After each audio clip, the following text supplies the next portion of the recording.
Good morning all of you. हम लोग बच्चों स्टार्ट कर चुके हैं हिस्ट्री, ठीक है। और हिस्ट्री में हम लोग देख रहे हैं एंशिएंट हिस्ट्री, ठीक। और एंशिएंट हिस्ट्री का सबसे पहला चैप्टर हम लोग देख रहे हैं इंडस वैली सिविलाइजेशन, ठीक है। और इंडस वैली सिविलाइजेशन की लगभग जो है, जो काफ़ी मुख्य मुख्य बातें थी, मैंने अपने फर्स्ट डे के वीडियो में उसको क्लियर कर दिया, ठीक है। अभी ये चैप्टर मगर ख़त्म नहीं हुआ है। इस चैप्टर को ख़त्म करके फिर हम नए चैप्टर में बच्चों प्रवेश करेंगे, ठीक है। तो मैं इसके पहले बता क्या रहा था कि जो सिंधु घाटी सभ्यता में स्थल मिले हैं, उन स्थलों से कुछ वस्तुएं मिली हैं। अब उन वस्तुओं में जो इम्पोर्टेंट वस्तु है, जो एग्जामिनर को लगता है कि काफ़ी यूनिक जो है वस्तु है, इसको पूछना चाहिए बच्चों से कि ये वस्तु कहाँ से प्राप्त हुई। तो एग्जामिनर क्या करता है, आपसे क्वेश्चन पूछ लेता है कि पशुपति शिव की मूर्ति कहाँ से प्राप्त हुई है, नटराज शिव की मूर्ति कहाँ से प्राप्त हुई है, R37 नामक कब्रिस्तान कहाँ से मिला है, ठीक है। बंदरगाह के साक्ष्य कहाँ से प्राप्त हुए हैं। तो ऐसे आपको क्वेश्चन पूछेगा और ऑप्शन दे देगा, कालीबंगा, मोहनजोदड़ो, लोथल, ठीक है, हड़प्पा, ऐसे आपको ऑप्शन देगा। तो आपको इन क्वेश्चंस के आंसर देने पड़ेंगे। तो हम लोग यही देख रहे हैं कि जो इंडस वैली सिविलाइजेशन के जो प्लेस हैं, ठीक ना, वहाँ पे क्या क्या वस्तुएं मिली हैं। और उन वो वस्तुओं को हम लोग देख रहे हैं जिससे एग्जामिनर क्वेश्चन बनाता है।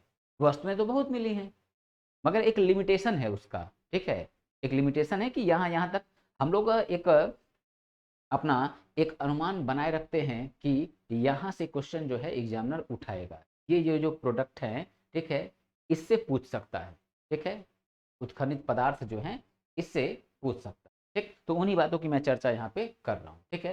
तो अब हम लोग का कल, इसके पहले हम लोगों ने कल हड़प्पा और मोहनजोदड़ो देख लिया था, वहां से क्या क्या सामान मिला उसको हम लोग देख चुके हैं, ठीक। अब हम लोग अगला देखने जा रहे हैं कालीबंगा, ठीक ना, कालीबंगा। अब कालीबंगा जो है ये कहाँ है, कालीबंगा राजस्थान में बच्चों, गंगानगर जिला, ठीक ना, राजस्थान के गंगानगर जिले में घग्घर नदी है, उसी के तट पे स्थित, ठीक है। और कालीबंगा का पूछता है शाब्दिक अर्थ, ठीक है, वर्ड मीनिंग क्या है उसका, ठीक है। तो काले रंग की चूड़ियां, पहले इसी बात को यहाँ मेंशन करते हैं, ठीक है।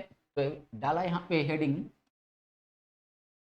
काली बंगा, कालीबंगा, ठीक है। तो यहाँ लिख देंगे शाब्दिक अर्थ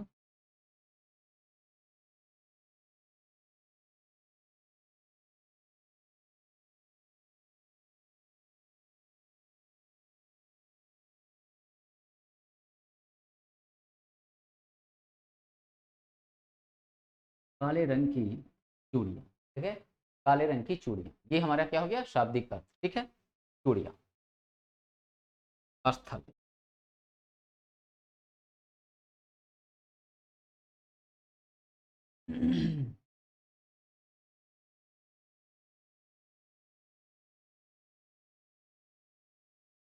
स्थान, राजस्थान के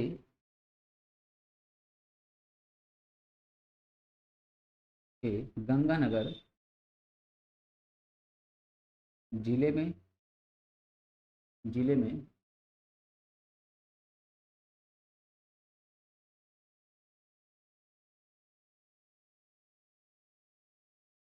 हर नदी के तट पर, ठीक है, घग्घर नदी के तट पर, ठीक है बच्चों। तो ये हम लोग का यहाँ पे पॉइंट ये कवर हुआ, ठीक है।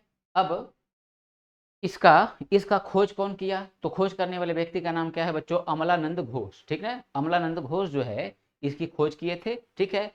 अब ये खोज जो है पूरी तरह जो है हो नहीं पाया, तो आगे चल के इसको और विस्तृत रूप में कौन खोजेगा, 1959 60 के बीच में खोजेंगे ब्रिजवासी लाल और बालकृष्ण थापड़, ठीक ना, बालकृष्ण थापड़। तो यहाँ लिख लें, यहाँ लिख लें खोजकर्ता,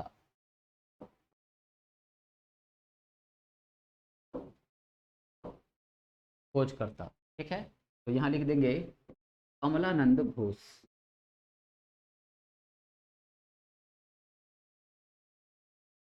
अमलानंद घोष कब किया, 1951 में, ठीक है। विस्तृत रूप से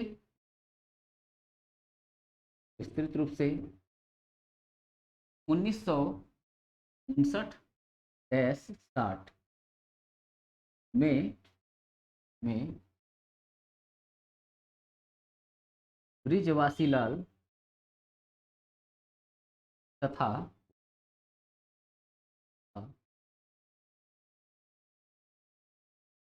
बालकृष्ण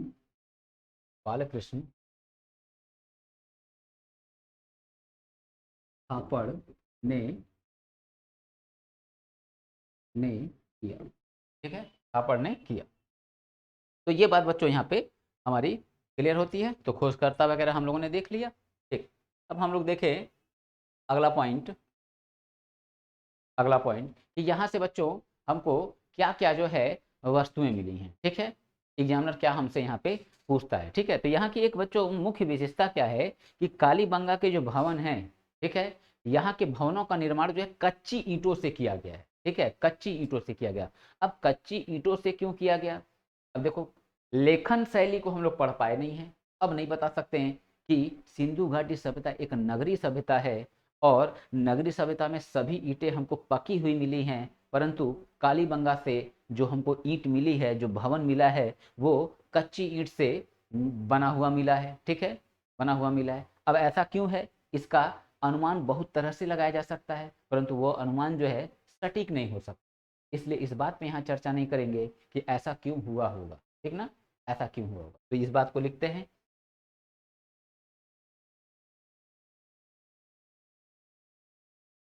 जहाँ पर कच्ची ईंटों से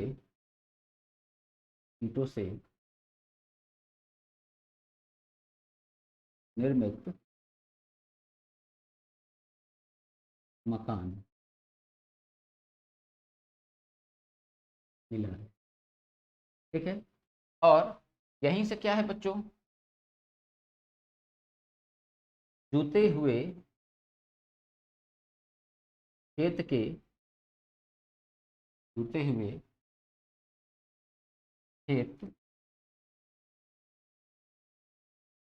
के साक्ष्य, ठीक ना, जूते हुए खेत के साक्ष्य यहाँ पे मिले हैं। ठीक है, मिले हैं। और ये जो जूता हुआ खेत है बच्चों, इसमें एक साथ दो फसल बोई जाती थी। ठीक है, अब उसके जो फॉसिल्स हैं, फॉसिल्स से ये बताया जा सकता है कि हाँ, यहाँ पे ये फसल जो है उगाई जाती थी। तो ये एक जो खेत मिला है, यहाँ पे एक साथ दो फसल उगाई जाती थी। ठीक है, दो फसल उगाई जाती थी। एक कौन हो जाएगा, चना, और दूसरा हो जाता है बच्चों सरसों। ठीक है, सरसों। तो चना और सरसों जो है वो एक साथ यहाँ पे बोया जाता था। ठीक है, नेक्स्ट यहाँ पे देखा जाए तो 7 अग्निकुंड के अवशेष, 7 अग्निकुंड के के अवशेष अवशेष। ठीक है, तो यहाँ बच्चों ध्यान रखना है क्या, कि 7 अग्निकुंड के अवशेष मिले हैं। ठीक है, यानी कि क्या, एक ही पंक्ति में 7 अग्निकुंड बनाए गए हैं। ठीक है, अग्निकुंड मतलब यज्ञ के लिए जो हवन होता है, तो बच्चों देखा करो यज्ञ का बनाया जाता है ना। ठीक है, तो ऐसे ऐसे यज्ञ के लिए 7 अग्निकुंड बने हुए हैं। ठीक है, 7 अग्निकुंड बने हुए हैं। तो ये 7 अग्निकुंड पूछेगा कि कहाँ मिले हैं, तो आंसर क्या होगा, कालीबंगा। ठीक, अब इस बात से एक संकेत तो मिल गया कि 7 अग्निकुंड के अगर अवशेष मिले हैं, पशुपति शिव की मूर्ति, नटराज शिव की मूर्ति मिली है, तो कॉमन सी बात है, ये सभ्यता कौन सी है, ये हिंदू सभ्यता है। समझ लो ना बच्चों, ये हिंदू सभ्यता है। ठीक, अब बात आ जाएगी सर कब्रिस्तान क्यों मिल रहा है। तो कब्रिस्तान इसलिए मिल रहा है बच्चों कि देखो, सभ्यताओं में भी संप्रदायों का निर्माण होता है। जो धर्म होते हैं, धर्म से टूट के संप्रदाय बनते हैं। ठीक है, तो हमारे वहाँ ही हिंदू धर्म से एक टूटा हुआ संप्रदाय है नाथ संप्रदाय।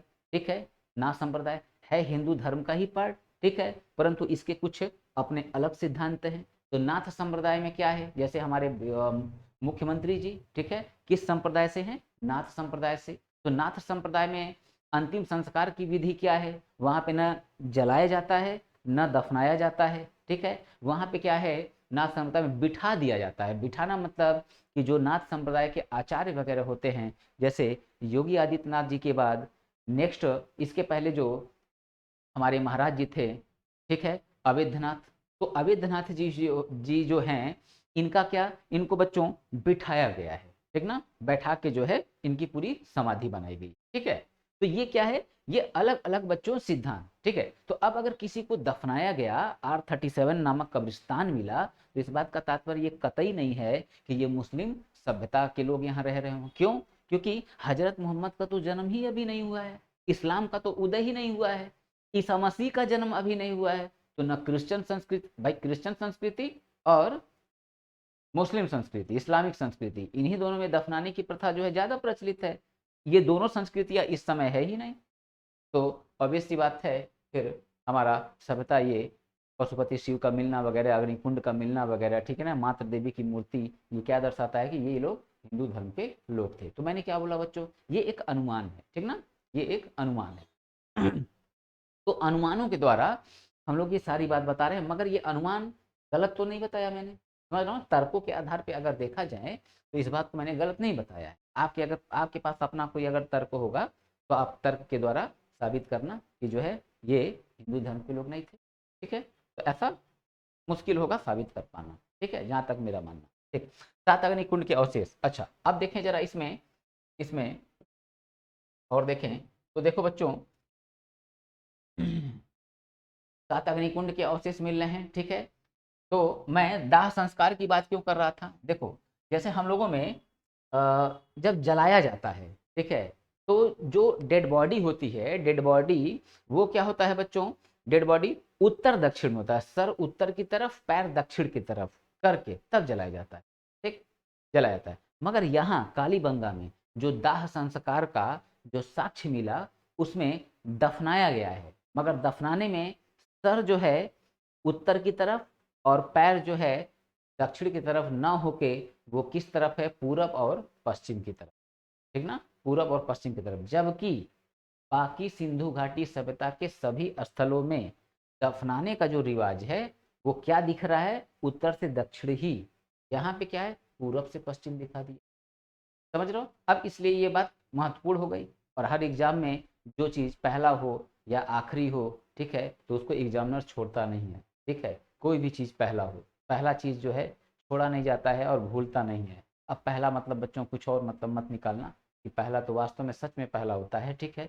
तो पहली चीज़ और आखिरी चीज़ को जो है ना एग्जामिनर खूब पूछता, समझ रहे हो, ठीक। अच्छा अब देखें तो यहाँ पे इस पॉइंट को नोट करना है कि यहाँ पर यहाँ पर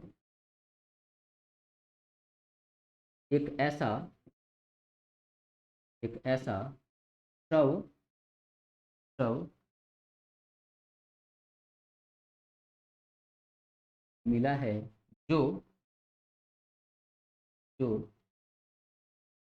उत्तर उत्तर दक्षिण में में न दफनाकर न दफनाकर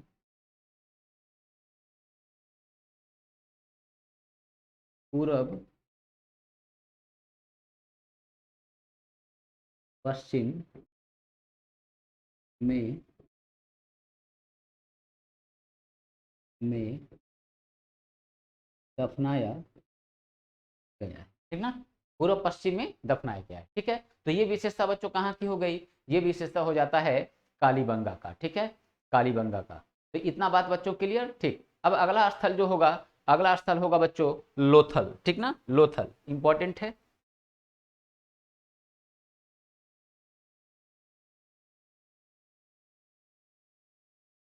लोथल, ठीक है, लोथल। अब लोथल जो पूरा स्थल है ये बच्चों कहाँ है, ये अहमदाबाद में, गुजरात के अहमदाबाद में एक जिला है सरगवाला, ठीक ना, एक जिला सरगवाला, सरगवाला जो है वहीं पर स्थित है, भोगवा नदी के किनारे ये स्थल, ठीक है। और इसके जो खोजकर्ता थे, ठीक है, खोजकर्ता, इसके खोजकर्ता कौन है, तो इस पूरा स्थल के खोजकर्ता हैं SR राव, ठीक ना। कब खोजा? 1954 में, ठीक है। चलो तो लिख देंगे इस बात को,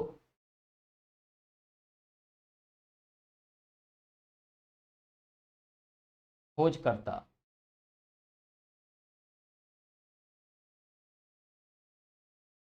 खोजकर्ता, ठीक है,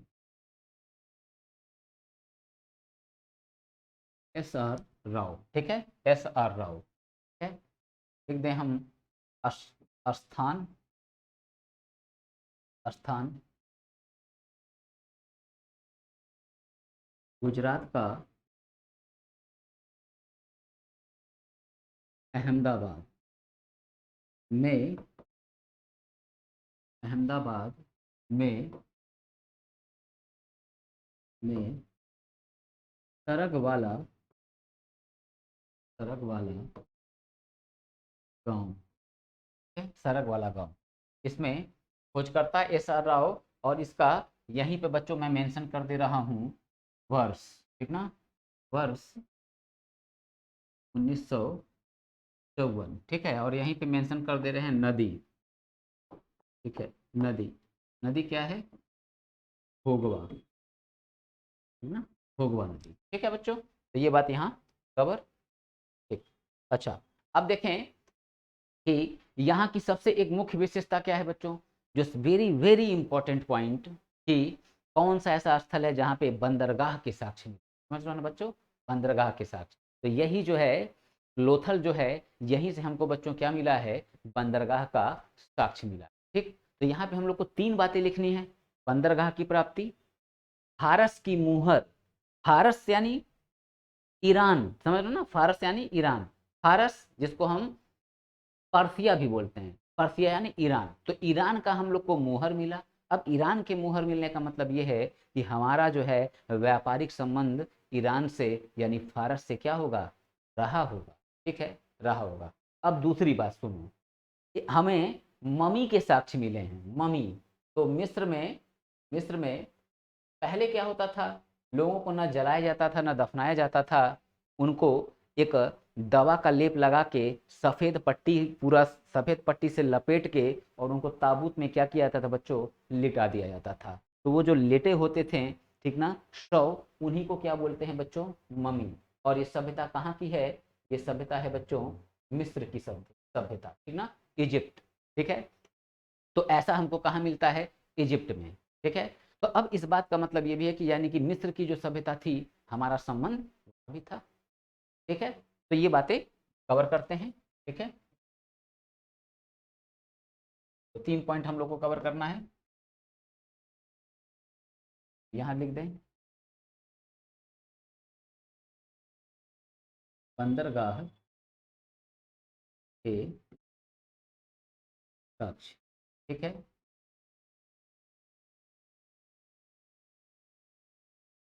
मम्मी की,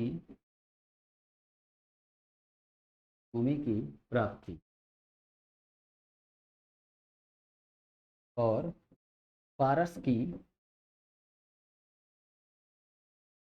मुहर, ठीक है, फारस की मुहर।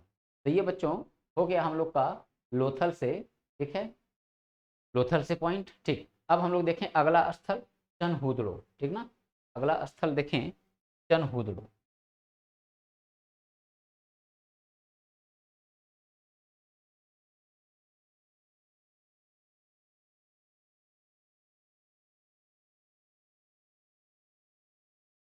चनहुदड़ो, अब बात करें बच्चों चनहुदड़ो, ये कहाँ है? चनहुदड़ो बच्चों पाकिस्तान में, आपने सुना होगा सिंध, ठीक ना, सिंध। और सिंध में जो सिंधु नदी है, उसी के बाएं तट पे ये चनहुदड़ो पूरा स्थल स्थित है। और इस स्थल की खोज कौन किया था? NG मजूमदार, अभी मैं बोर्ड पे लिखूंगा, इसकी खोज किसने किया था? NG मजूमदार ने, ठीक है। NG मजूमदार ने। तो इन बातों को पहले हम लोग यहाँ क्या करते हैं बच्चों, इसको कवर कर लेते हैं, ठीक है। तो लिख देंगे पहले खोजकर्ता, खोजकर्ता कौन हो गए? NG मजूमदार, NG मजूमदार, ठीक है, NG मजूमदार। दूसरी बात करें, यहाँ पे स्थान, स्थान कहाँ हो गया, पाकिस्तान का।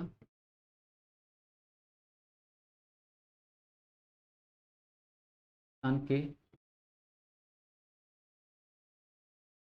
सिंध प्रांत, ठीक है। नदी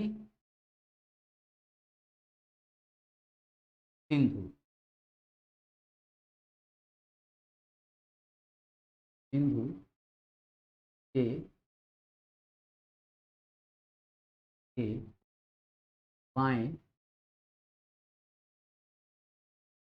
तट पर, ठीक है, बाएं तट। अब इसमें इसमें हम लोग देखें, इसमें अब हम लोगों से बच्चों पूछेगा क्या, ठीक है, पूछेगा क्या।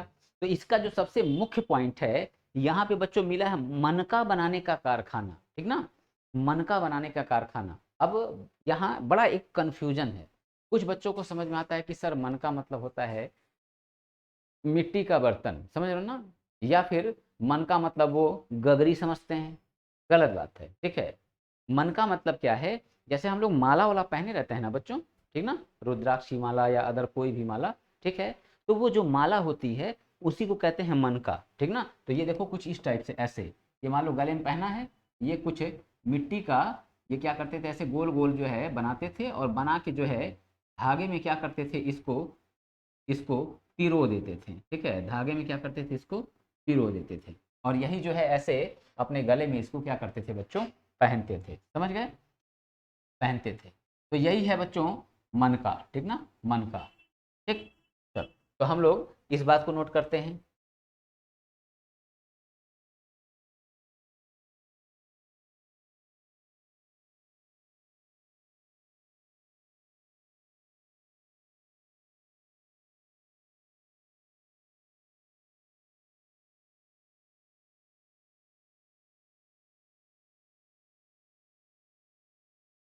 मन का बनाने का कारखाना, ठीक है, तो ये मन का बनाने का कारखाना बच्चों यहाँ पे हो गया, ठीक। अब देखो, चनहुदड़ों से चनहुदड़ों से मिला है हम लोगों को क्या, एक साथ काजल, ठीक है, और चेहरे पे लगाने वाला क्रीम, जिसको उस समय हम लोग क्या बोलते थे, लेप बोलते थे, यहाँ पे क्या लिखेंगे, लेप, ठीक है। तो काजल, चेहरे पे लगाने वाला लेप, ठीक है, और हम लोग आज जो है ट्रिमर वगैरह से जो है शेविंग करते हैं, ठीक है, शेविंग करते हैं। एक समय ऐसा था कि जब उस्तरा लोहा होता था, लोहे को एकदम जो है धार बना दिया जाता था एक किनारे में, ये कुछ इस तरह से बच्चों होता था, ठीक है, ये कुछ इस तरह से, ठीक है, और यहाँ पे क्या होता था, ऐसे यहाँ पे बच्चों ये धार रहता था, ठीक है, तो इसी से क्या होता था, ये दाढ़ी की, समझ रहे हो, छिलाई होती थी, समझ रहे हो। तो उस्तरा जिसको कहते हैं, तो उस्तरा भी मिला है और कंघा भी मिला है, बाल झाड़ने के लिए कंघी, ठीक है, ये भी यहाँ मिला है। तो ये लोग देखो बच्चों नगरी सभ्यता के लोग थे और अत्याधुनिक थे, समझ रहे हो ना, आधुनिक लोग थे, ठीक है। तो लिख लेते हैं इसको, काजल, कंघा, अब चेहरे का लेप, ठीक ना, काजल, कंघा और चेहरे का लेप, ठीक है। तो ये इतनी बात हम लोगों को यहाँ पे नोट करनी थी, ठीक है बच्चों। चलिए, तो अब हम लोग आगे बढ़ते हैं, आगे बढ़ते हैं, तो ये हो गया।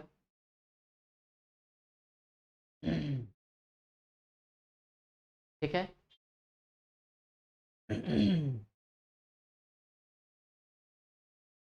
एक पॉइंट इसमें बच्चों और जोड़ दे रहा हूं मैं, ठीक है, एक पॉइंट और जोड़ दे रहा हूं।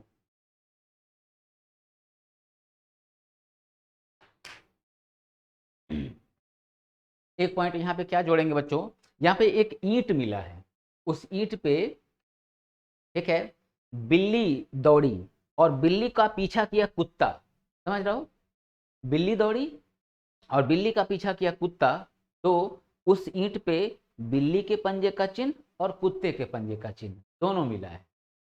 तो पंजे का जब हम साइंटिफिक विधि से मिलान कराएंगे तो क्लियर हो जाएगा किस जानवर का है, ठीक है। तो अब ईंट जो है पहले क्या होता है, मिट्टी को गीला करके सांचे में डाला जाता है, सांचे में से डालने के बाद क्या है, उसको निकाल के धूप में रख देते हैं सूखने के लिए। तो अभी वो गीला कंडीशन है, तो गीले कंडीशन में क्या हुआ होगा, बिल्ली भागा होगा और कुत्ता जो है वो भी पीछा किया होगा, तो उस स्थिति में वो गीले ईंट पे क्या हुआ होगा, चढ़ गए।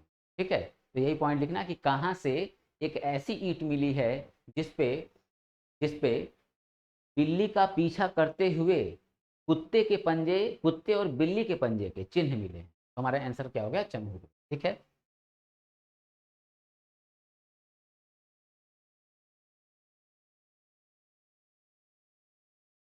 यहाँ से एक ऐसे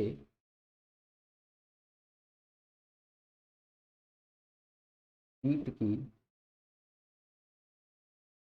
पत्ती हुई है, इस पर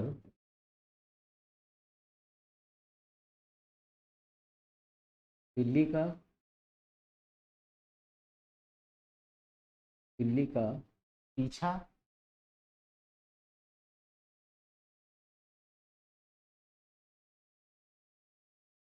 करते हुए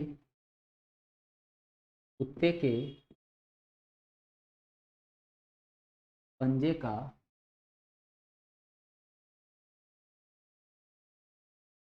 चिन्ह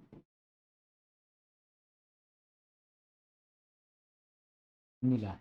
ठीक है बच्चों, चिन्ह मिला है। तो ये यहाँ पे क्लियर हुआ। ठीक, क्लियर हुआ।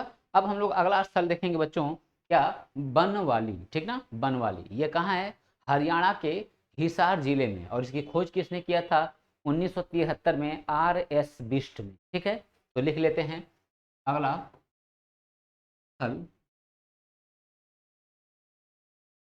बनवाली। ठीक है, बनवाली।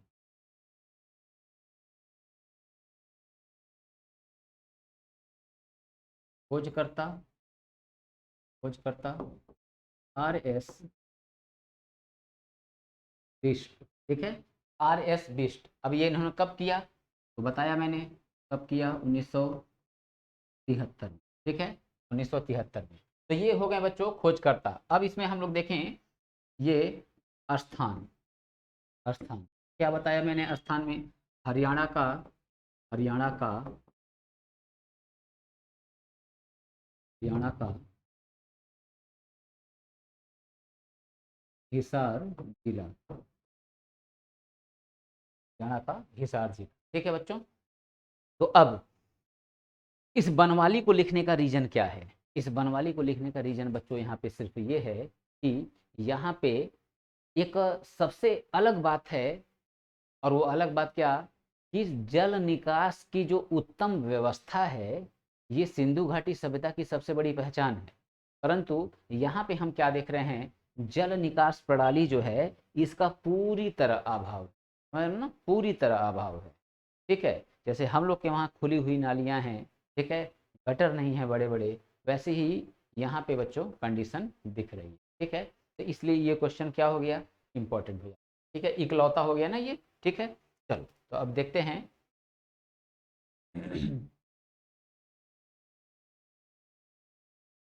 यहाँ पर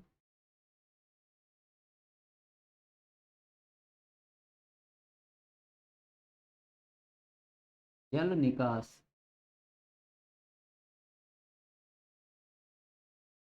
प्रणाली का पूर्णतः पूर्णतः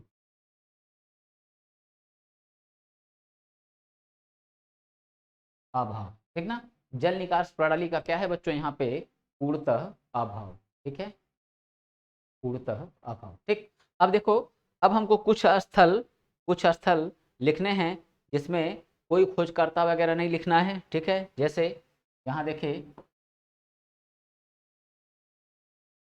तुरकोतड़ा, तुरकोतड़ा एक नया डेटा है बच्चों। पुराने डेटा में क्या है कि कौन सा ऐसा स्थल है जहाँ पे घोड़े के अस्थियों के अवशेष नहीं मिले हैं। अस्थि मतलब उसका हड्डी, ठीक ना, मरने के बाद जो हड्डी वगैरह हो मिलते हैं उसकी बात हो रही है। ठीक है, बाकी जानवरों को मिले हैं, घोड़े के नहीं मिले थे, मगर एक जगह केवल कहाँ मिला, सुरकोतड़ा में। ठीक है, सुरकोतड़ा, और ये कहाँ है, गुजरात में। ठीक है, गुजरात के कच्छ में। ठीक है, तो वहाँ पे मिला। तो अब यहाँ तो मिला ही मिला, मगर नवीन शोध के अनुसार मोहनजोदड़ो में भी मिल चुका है। ठीक है बच्चों, मोहनजोदड़ो में भी मिल चुका है। तो इस बात को यहाँ पे लिखना काफी इंपॉर्टेंट क्वेश्चन है ये। ठीक है, तो बस स्थल लिख देंगे, स्थल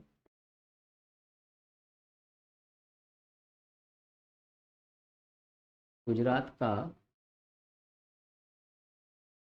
गुजरात का कच्छ भुज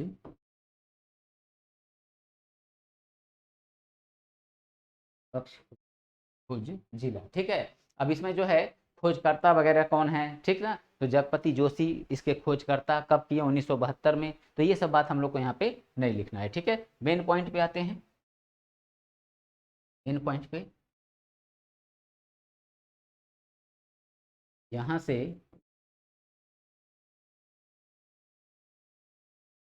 घोड़े की,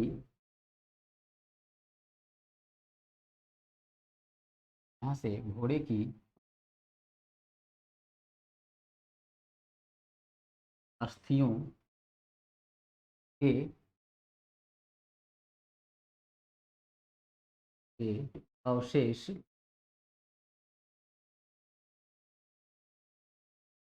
मिले। ठीक है, घोड़े की अस्थियों के अवशेष मिले। ठीक है, ये बात बच्चों बस इतना हमको जानना था। ठीक है, जानना था। चलो तो ये हम लोग का बच्चों पॉइंट कंप्लीट होता है। और एक एक स्थल और बता दूं, एक स्थल और बता दूं, रंगपुर। ठीक ना, रंगपुर, एक स्थल और बता देता हूं, रंगपुर। हाँ, ये भी इंपॉर्टेंट है, रंगपुर। ठीक है, रंगपुर। ठीक है, तो रंगपुर यहां से क्या मिला है, रंगपुर यहां से धान की भूसी, ठीक है, मिली है। अब धान की भूसी मिली है मतलब बच्चों, और उसका अवशेष है। ठीक ना, धान की भूसी एकदम ताजा तो मिल नहीं पाएगा। 2350 2500 साल पुराने जो है कि 4500 साल पुरानी सभ्यता में ऐसा तो मिल नहीं जाएगा। ठीक है, सेंस वही है, इस चीज को समझना। ठीक है, धान की भूसी के अवशेष। ठीक है, यहाँ पे एक पॉइंट लिख लो, नोट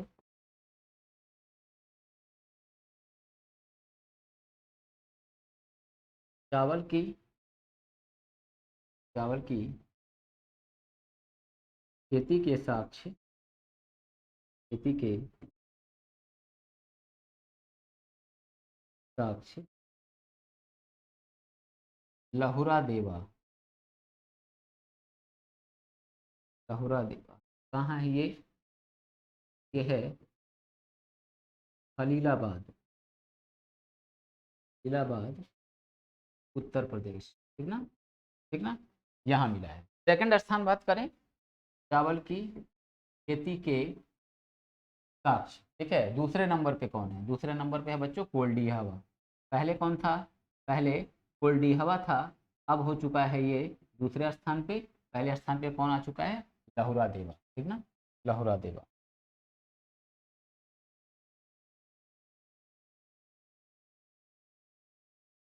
ठीक है बच्चों, चलो, तो अब ये बच्चों हम लोग का चैप्टर यहाँ पे कंप्लीट होता है। ठीक है, और अब हम लोग आते हैं नेक्स्ट चैप्टर, जिसका नाम होगा वैदिक सभ्यता। ठीक ना, जिसका नाम होगा वैदिक सभ्यता। ठीक है, चलो, तो वैदिक सभ्यता को बच्चों हम लोग देखते हैं, वैदिक सभ्यता को। ठीक है बच्चों, तो हम लोग वैदिक सभ्यता अब देखते हैं। ठीक है, चलो, नेक्स्ट चैप्टर हम लोग का होगा वैदिक सभ्यता या वैदिक संस्कृति।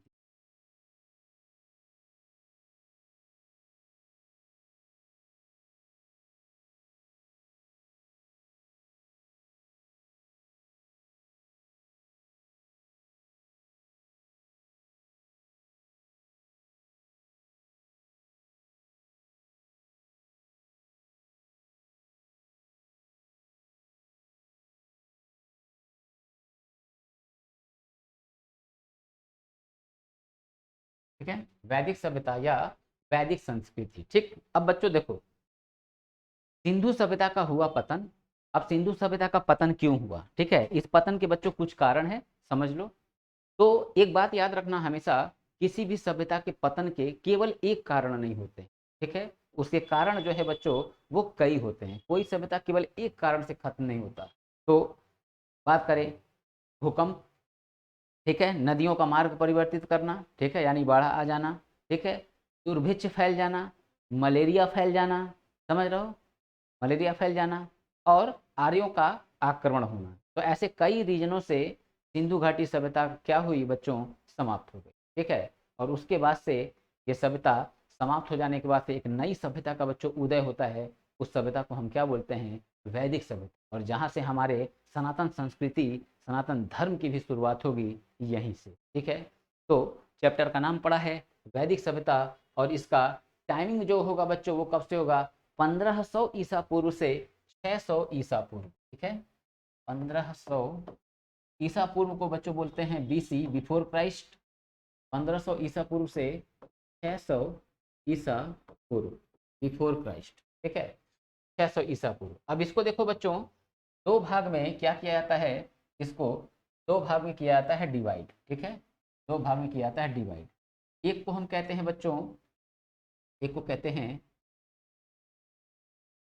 ऋग्वैदिक काल, ऋग्वैदिक काल, और दूसरे को हम कहते हैं बच्चों उत्तर, उत्तर वैदिक काल, उत्तर वैदिक काल। टाइमिंग इसकी क्या हो जाती है, इसकी टाइमिंग बच्चों 1000 से 600, ठीक है। और इसकी टाइमिंग कब से हो जाती है, 1500 से, ठीक है, 1000 ईसा पूर्व, ठीक है, 1500 से 1000 ईसा पूर्व, ये इसकी टाइमिंग है, ठीक है। तो इसमें हम लोग डिवीजन किया जाएगा, पहले हम लोग देखेंगे ऋग्वैदिक, और फिर उसके बाद से बच्चों देखा जाएगा उत्तर वैदिक, ठीक है। अब बात करें हमें कि वेदों के बारे में जानकारी हमें कहाँ से प्राप्त होती है, ठीक है, वेदों के बारे में जानकारी हमें प्राप्त कहाँ से होती है। तो इसके बारे में जानकारी बच्चों हमको वेद से, सॉरी, वैदिक सभ्यता के बारे में जानकारी हमको किससे प्राप्त होती है, वेद से प्राप्त होती है। तो वेद कितने प्रकार के हैं, तो वेद बच्चों कुल 4 प्रकार के होते हैं, ठीक है। अब ये 4 प्रकार के वेद कौन कौन से हैं, और वहां से क्या क्वेश्चन पूछा जाता है। तो सबसे पहली बात, वेद शब्द का अर्थ क्या होता है, तो वेद शब्द का अर्थ होता है बच्चों ज्ञान, ठीक ना, ज्ञान, ज्ञान, ठीक। तो हम लोग इसको यहाँ पे समझने का प्रयास करते हैं, ठीक है, देखने का प्रयास करते हैं। तो ये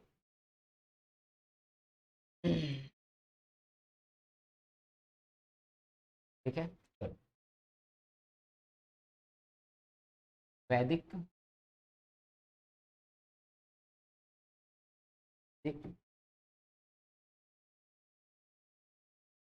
संस्कृति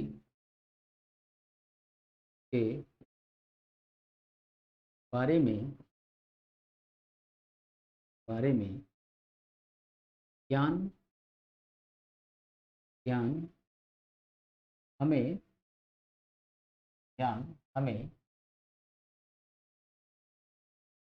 वेदों से, वेदों से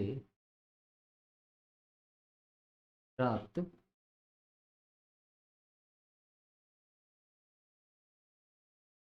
प्राप्त होता है, वेदों से प्राप्त होता है, ठीक। अब बात करें वेद का शाब्दिक अर्थ, वेद का अर्थ, अर्थ ज्ञान होता है, वेद का अर्थ ज्ञान होता है, ठीक है, ज्ञान होता है, ठीक। अब बात करें वेद कितने प्रकार के होते हैं बच्चों, तो वेद 4 प्रकार के,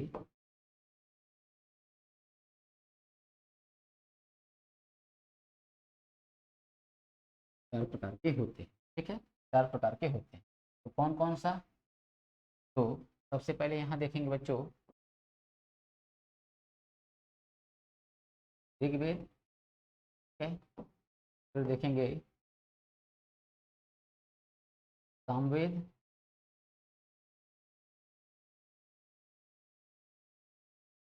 फिर होगा यजुर्वेद, और फिर होगा अथर्ववेद।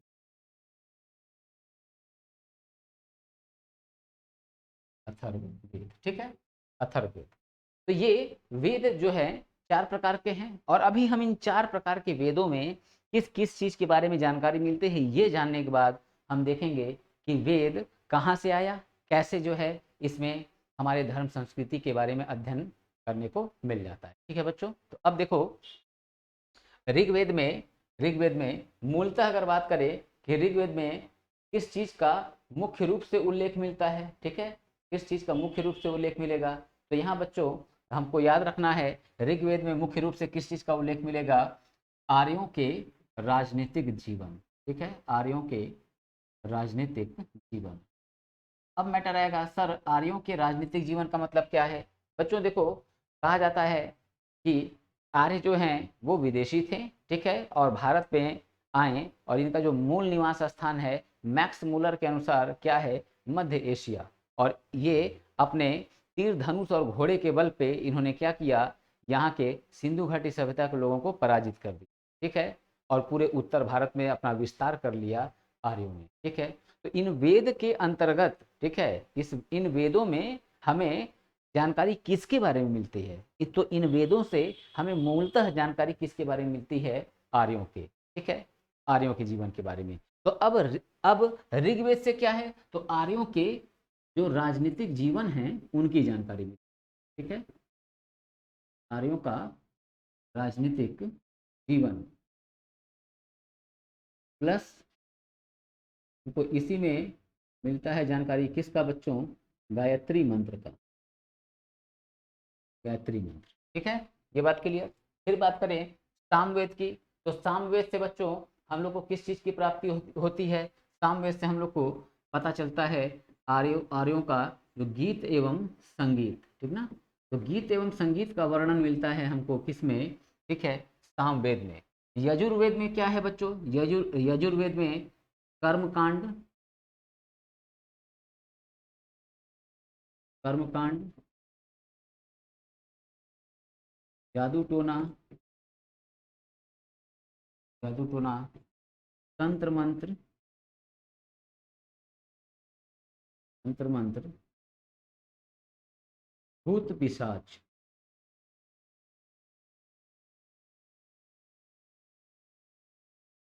भूत पिशाच, ठीक है, हमको इसके बारे में जानकारी मिलता है। ठीक है, अच्छा, यहाँ एक बात बच्चों थोड़ा सा मैं इसको लाइन को जरा सही कर दूं। ठीक है, ये हमारा हो जाता है बच्चों अथर्ववेद, ठीक ना, ये थोड़ा सा मैंने जो है में गड़बड़ कर दिया था। ठीक है, अथर्ववेद, ठीक है, तो अथर्ववेद में हमको ये सारी जानकारी मिलती है। ठीक है, तो यजुर्वेद में क्या मिलता है, तो यजुर्वेद में हम लोग को मिलता है, ठीक है, यजुर्वेद में यज्ञ यज्ञ एवं एवं बलि के नियम,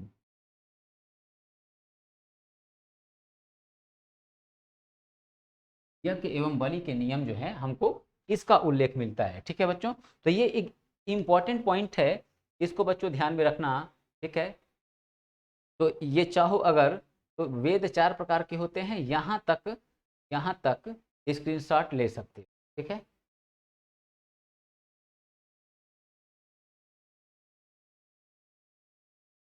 ठीक है, चलो, तो मुझे लगता है हो गया होगा। ठीक है, आगे बढ़ते हैं, आगे बढ़ते हैं। तो अब देखो बच्चों, हम लोग बात करें वेदों की, तो वेदों के, ठीक है, संकलनकर्ता पूछते हैं कौन, कि वेद जो है वो ऋषि मुनियों के द्वारा क्या किया गया था, लिख के इधर उधर कई पार्ट में पड़ा हुआ था, उन सब को क्या किया, एक व्यक्ति ने इकट्ठा किया, और इकट्ठा करके क्रमबद्ध रूप से उसको क्या किया, संकलित कर दिया। ठीक है, तो अब पूछता है कि वेदों के संकलनकर्ता कौन है, तो महर्षि कृष्ण द्वैपायन। ठीक है, महर्षि कृष्ण द्वैपायन, तो यही बात हम लोग को यहाँ देखना है कि वेदों के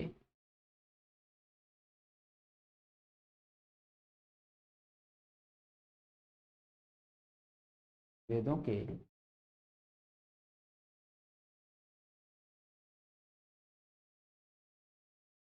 के संकलनकर्ता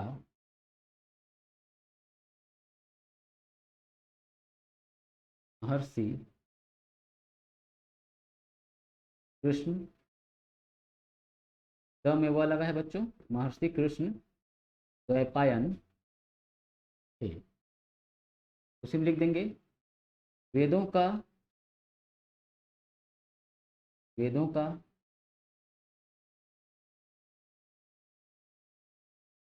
संकलन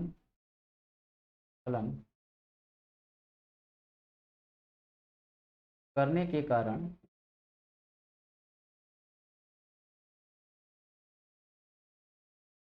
इन्हें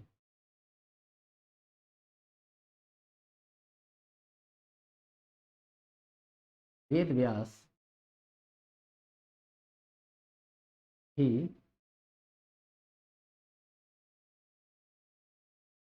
कहते हैं। ठीक है बच्चों, तो वेदों का संकलन करने के कारण इनको बच्चों क्या बोला जाता है, इनको बोला जाता है वेद व्यास। ठीक ना, वेद व्यास,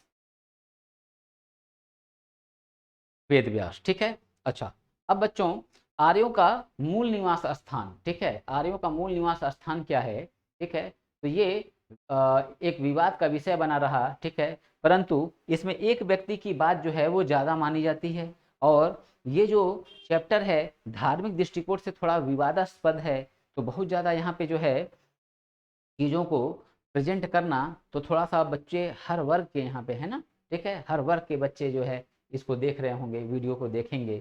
ठीक है, तो बहुत ज़्यादा धार्मिक चर्चा यहाँ पे करने से मैं बचूंगा। ठीक है, और कोई भी इतिहास पढ़ाने वाला टीचर जो है धार्मिक मुद्दों में जो डिबेट रहते हैं उनसे हमेशा बचने का प्रयास करता है, क्योंकि हर किसी की अपनी अपनी भावनाएं, ठीक है, जुड़ी होती हैं धर्म के साथ।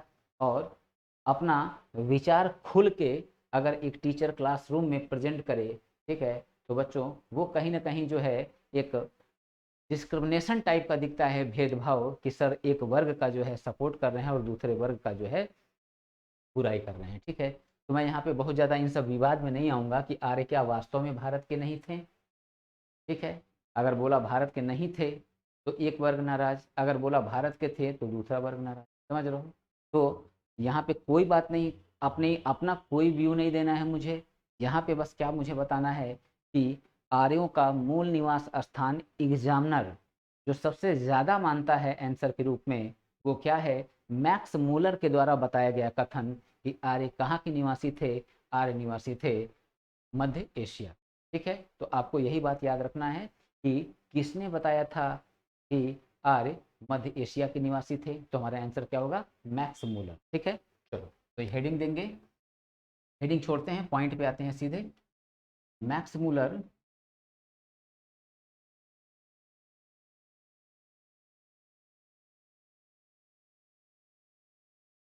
मूलर ने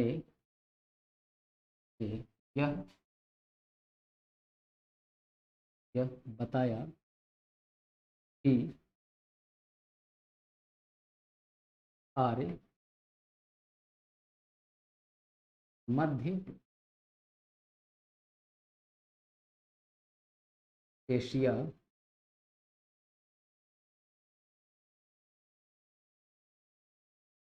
के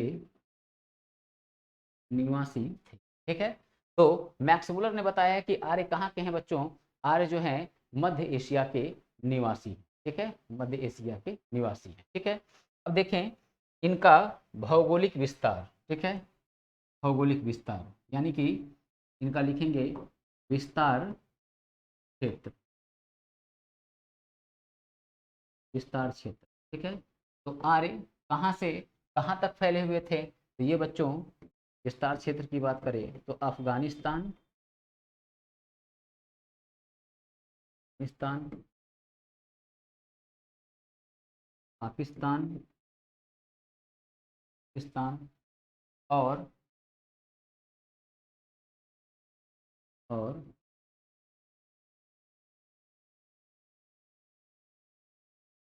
उत्तर प्रदेश, या हम इसको कह लेंगे उत्तर भारत। ठीक ना बच्चों, उत्तर भारत। तो ये जो है उत्तर प्रदेश का जो क्षेत्र है, ठीक ना, उत्तर भारत का क्षेत्र, इसी उत्तर भारत में दिल्ली वगैरह बच्चों सब आ जाएगा, ठीक ना। मैं इसको उत्तर भारत ही कर देता हूँ, ज़्यादा सुटेबल होगा, ठीक है, उत्तर भारत, जिसमें दिल्ली वगैरह भी आ जाएगा, ठीक है, उत्तर भारत। और उत्तर भारत में बच्चों ध्यान रखना, उत्तर प्रदेश की बात करें तो पश्चिमी उत्तर प्रदेश जो है, यहाँ तक आर्यों का विस्तार था। उत्तर वैदिक काल में जो है ये आगे बढ़ जाएगा, ठीक है। तो अब देखो हम लोग इसमें विस्तार क्षेत्र में हम लोग अगर देखें तो बच्चों देखो, अब जो है हम लोग यहाँ लिख देंगे ऋग वैदिक काल, ठीक ना, ऋग वैदिक काल। तो अब ऋग्वैदिक काल के बारे में बच्चों हम लोग पढ़ा जा रहा है, ठीक है, ऋग्वैदिक काल। तो ऋग्वैदिक काल के जो आर्य हैं, ठीक है, यानी कि 1500 से 1000 ईसा पूर्व का जो टाइम होगा, ठीक है, यहाँ के जो आर्य हैं वो बच्चों कहाँ तक फैले हुए थे, अफगानिस्तान, पाकिस्तान और उत्तर भारत का क्षेत्र, ठीक है, उत्तर भारत का क्षेत्र, ठीक। तो आगे बढ़ते हैं इसमें। तो ये बच्चों ऋग्वैदिक काल के लोगों का टाइमिंग हो गया। अब बात करें बच्चों कि वेद का अर्थ क्या है, तो वेद का अर्थ होता है ज्ञान, ठीक है, वेद का अर्थ होता है ज्ञान। ये बात मैं ऑलरेडी आप लोग को बता चुका हूँ, ठीक है। अब देखो ऋग्वेद में हमको, ऋग्वेद में ऐसे लिखते हैं,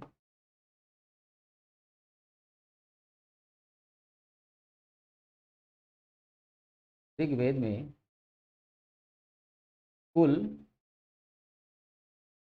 10 मंडल, ठीक है, कुल 10 मंडल मिलते हैं। ये 10 मंडल क्या है बच्चों, ये 10 मंडल मतलब से कह लो चैप्टर, ठीक ना। तो ऋग्वेद में कुल 10 मंडल मिलते हैं। अब बात करें बच्चों तो ऋग्वेद का जो तीसरा मंडल है, उस मंडल में पूछता है किस बात का वर्णन है, समझ रहे हो। तो ऋग्वेद का जो तीसरा मंडल है उसी में गायत्री मंत्र का उल्लेख है, ठीक है, गायत्री मंत्र का उल्लेख मिलता है, ठीक है। और ये मंत्र जो है किस देवता को समर्पित है, सूर्य देव, ठीक ना। तो जो सूर्य देवता हैं इनको समर्पित है ये गायत्री मंत्र, ठीक है। तो अब इस बात को यहाँ पे कवर करते हैं कि ऋग्वेद के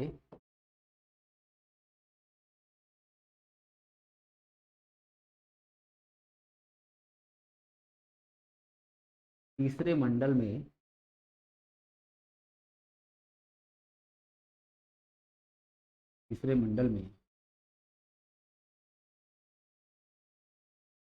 गायत्री मंत्र का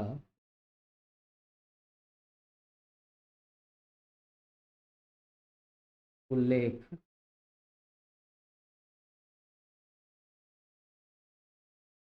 उल्लेख मिलता है, गायत्री मंत्र का उल्लेख मिलता है, जो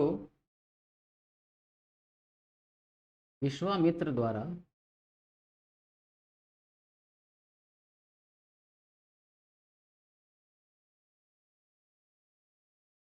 विश्वामित्र द्वारा रचित है, यानी लिखा गया है, विश्वामित्र द्वारा रचित है। यह मंत्र यह मंत्र सूर्य सूर्य को बच्चों सविता देव ना, सविता ही कहते हैं, को सूर्य को समर्पित,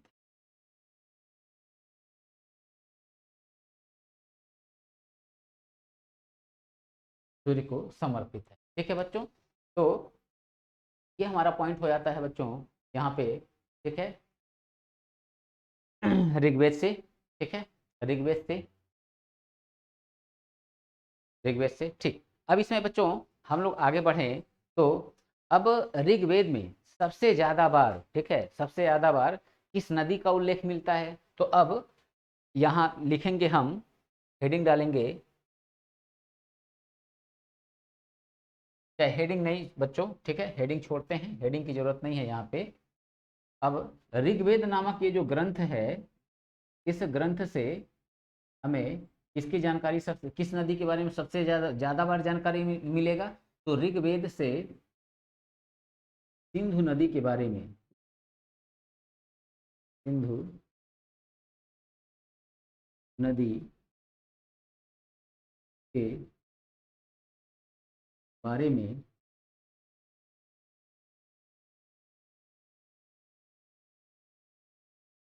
सबसे ज़्यादा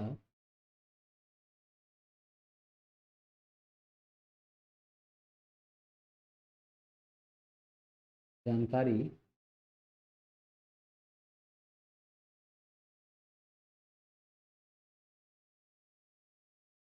मिलती है,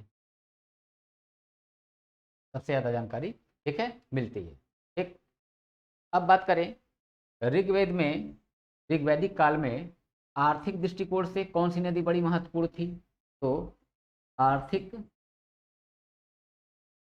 दृष्टिकोण से, ठीक, दृष्टिकोण से सबसे महत्वपूर्ण महत्वपूर्ण नदी कौन होगा बच्चों? तो सबसे महत्वपूर्ण नदी आर्थिक दृष्टिकोण से कौन था? सिंधु ही था, ठीक? सिंधु ही था। ठीक, नेक्स्ट बात करें कि नदियों की माता, ठीक है, नदियों की माता किसको कहते थे? नदियों की माता या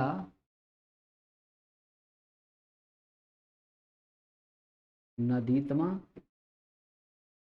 तथा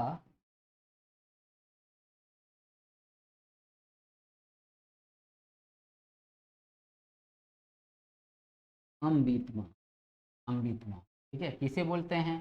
तो ये बच्चों हो जाता है सरस्वती नदी,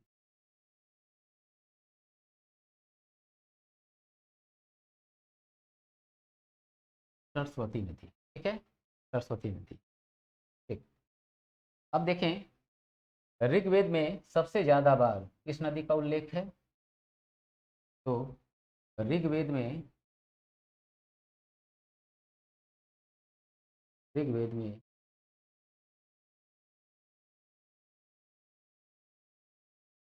सबसे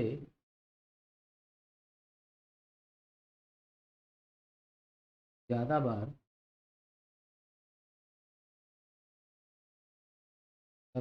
उल्लेख, सबसे ज्यादा बार उल्लेख किसका मिलता है?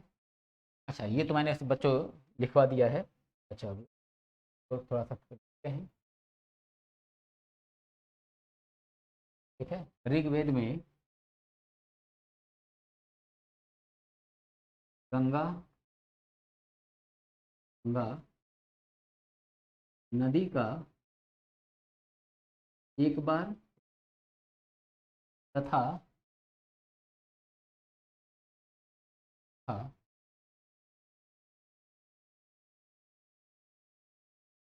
यमुना नदी का दो बार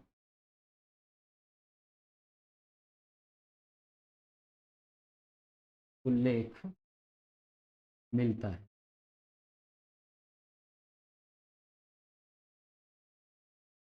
दो बार उल्लेख मिलता है। तो अब ये क्वेश्चन पूछता है बच्चों, ठीक है, कि गंगा नदी का, ऋग्वेद में गंगा नदी का कितनी बार उल्लेख है, ठीक है, और यमुना नदी का कितनी बार उल्लेख है?